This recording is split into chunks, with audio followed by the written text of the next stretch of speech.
The truth is that marriage is not just about age. There is no universal best time for marriage. The best time is when you are ready. And I will tell you the basic things that will show you are ready for marriage. Put me anywhere. It is better to marry later for the right reasons, for the right person, than early for the wrong ones, for the wrong person. Number one is maturity. There are different places you need to be matured. Are you matured enough to handle challenges with calmness? Are you matured enough to communicate calmly when the environment is hot? Are you matured enough to communicate wisely when needed? Are you matured enough to show compassion? Some situations there is time that compassion is highly needed. First of all, you need to understand yourself. You need to understand your temperaments. In marriage, in relationship, it's not every discussion you jump in. In relationship, if your partner is angry, maybe ranting, shouting, it's not the best time for you to respond. If you really love that relationship or marriage, definitely you will talk to the person. But talking back immediately when your partner is annoyed, shouting out, ranting and all that is not the best thing to do. For the sake of you, yourself and your mental health. In such situations, you need to be calm and listen. Hear everything he or she have to say. That shows maturity. When the person is a bit calm, you can quietly respond. You can quietly talk to the person. It's a sign of maturity. It's not a sign of weakness. Some women will tell you, if my partner shouts on me, I will shout back. For the sake of your mental health, you need to calm. It's not a sign of weakness. It's a sign of maturity. There is time for everything. You will definitely talk to him or her. But at that point, the environment is hot.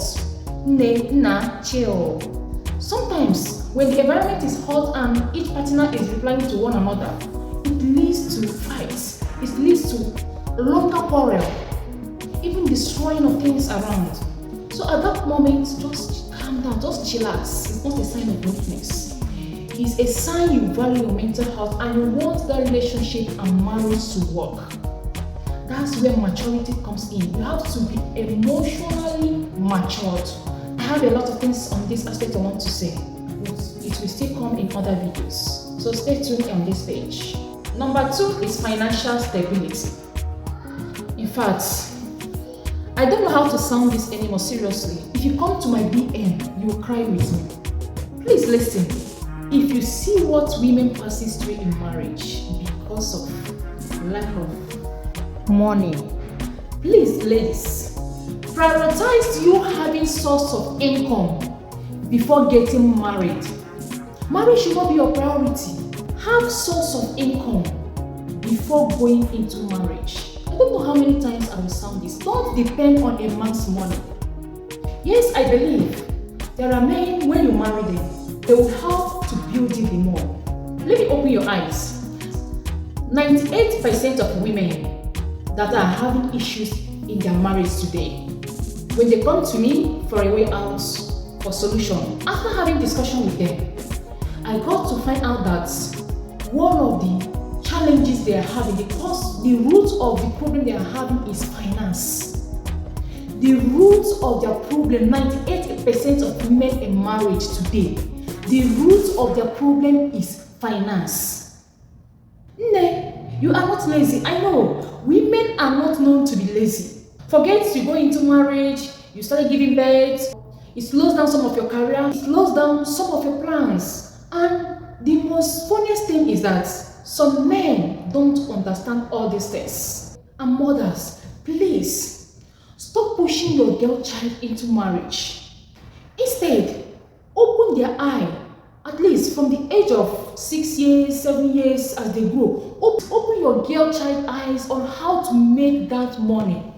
Stop pushing them into marriage. See, there is something parents don't understand.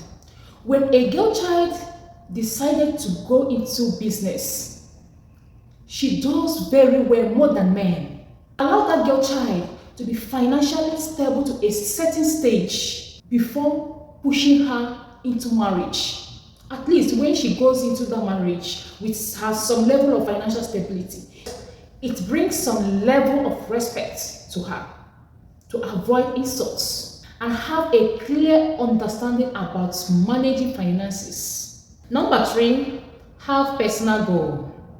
Have time to explore education, careers, and other dreams before entering into serious commitments or marriage.